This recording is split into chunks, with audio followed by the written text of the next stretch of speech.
What's up, guys? It's me, Prejan. The finals day one was bombastic and nail biting. By the way, if you guys want any in depth analysis of a specific game, just put it in the comments below. I'll check it out. And guys, don't forget to watch the quarterfinals day 1 and day 2, semifinals day 1 and day 2. Okay, let's start. Wesley So is playing against Magnus Carlsen, and we have the Italian game 2 knights defense, Polera defense, bishop check line on the board. It's move 22 where Magnus Carlsen captures the queen. And Wesley So is up 2 pawns. Well, in this position it doesn't matter as Wesley So pieces isn't developed. But you can't underestimate this bishop pair. What's Magnus Carlsen threatening? Knight c2, forking the rooks. And these 2 pawns are also hanging. So Magnus Carlsen is better. His bishop pair is monstrous. His knight could capture the c5 pawn and jump into the game.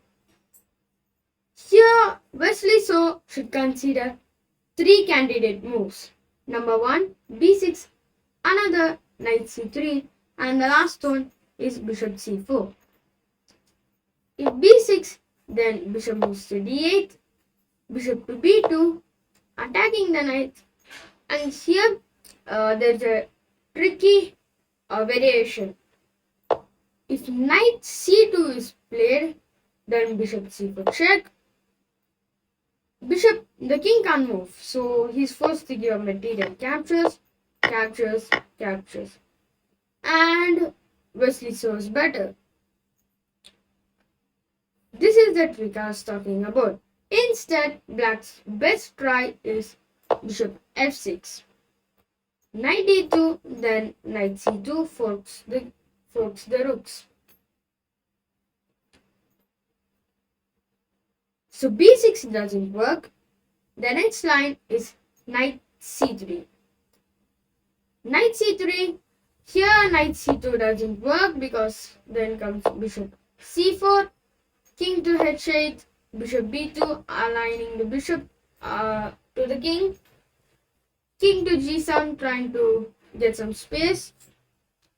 If knight captures a1, e1, let's say right here, then knight e4 check, bishop blocks, then captures, rook blocks and captures, and it's checkmate. So knight c2 doesn't work. Instead, bishop e6 is the best try. Bishop to g5, controlling the e7 square, and if knight captures, then comes bishop e7. Well, knight captures c5.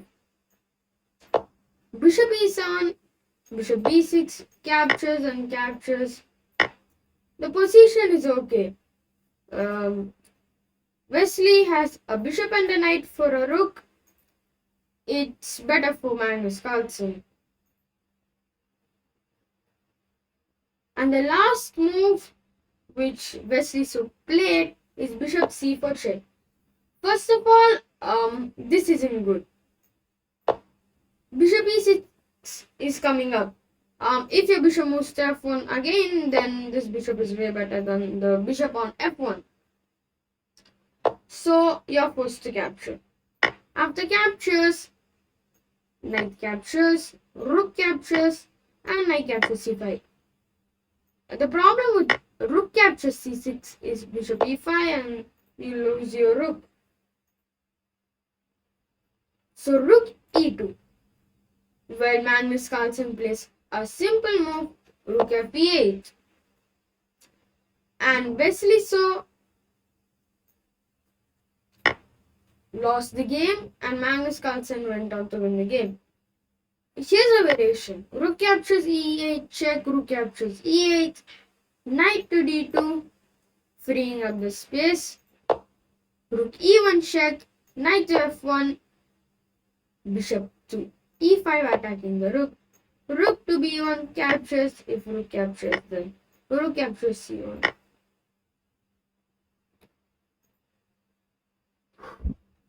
counter-attacking game. Let's look at another game between Wesley So and Magnus Carlsen. We have the Italian game classical variation and the Greco gambit on the board. It's move 33 where Magnus Carlsen got greedy and captured the d5 pawn. And here Wesley So has 3 candidate moves. Let's assess this position.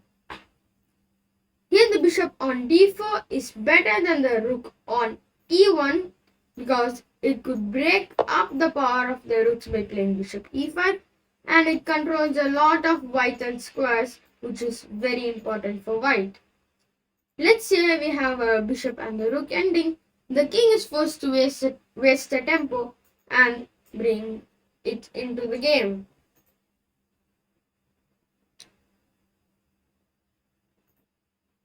Let's analyze these 3 candidate moves deeply. Number 1 is rook e8 check, king to g7, rook e1 to e7 check, which is a normal move. A lot of players consider it, but the position is neutral. King h6, and don't get greedy and capture the a7 pawn. Why? Because after you capture, queen b1 check is coming up. Queen c1 check, queen captures c1 check, king to h2, queen g1 check, king to g3, rook to g5 check, king to h4, queen f2 check, pawn push, and queen captures g3 checkmate. So don't get greedy. Rook e8 doesn't work out. The next move is queen to c2.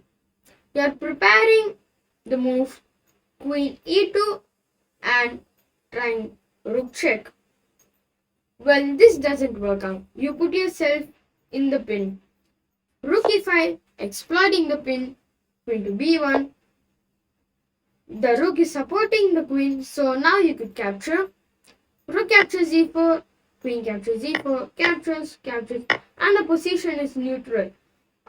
Black has these 2 monstrous pawns, and the bishop on d4 is a nuisance for white. Okay, the last move is rook g4. Believe it or not, Magnus Carlsen's best try right here is to give up his queen. Queen captures g4, h captures, rook d8, rook to e7, bishop e5, threatening rook d1 checkmate, queen to c2, you're covering the d1 square and also threatening checkmate on the h7 square. And from here on, you're winning. But Magnus Carlsen here plays h5, and this led to a mate in 12.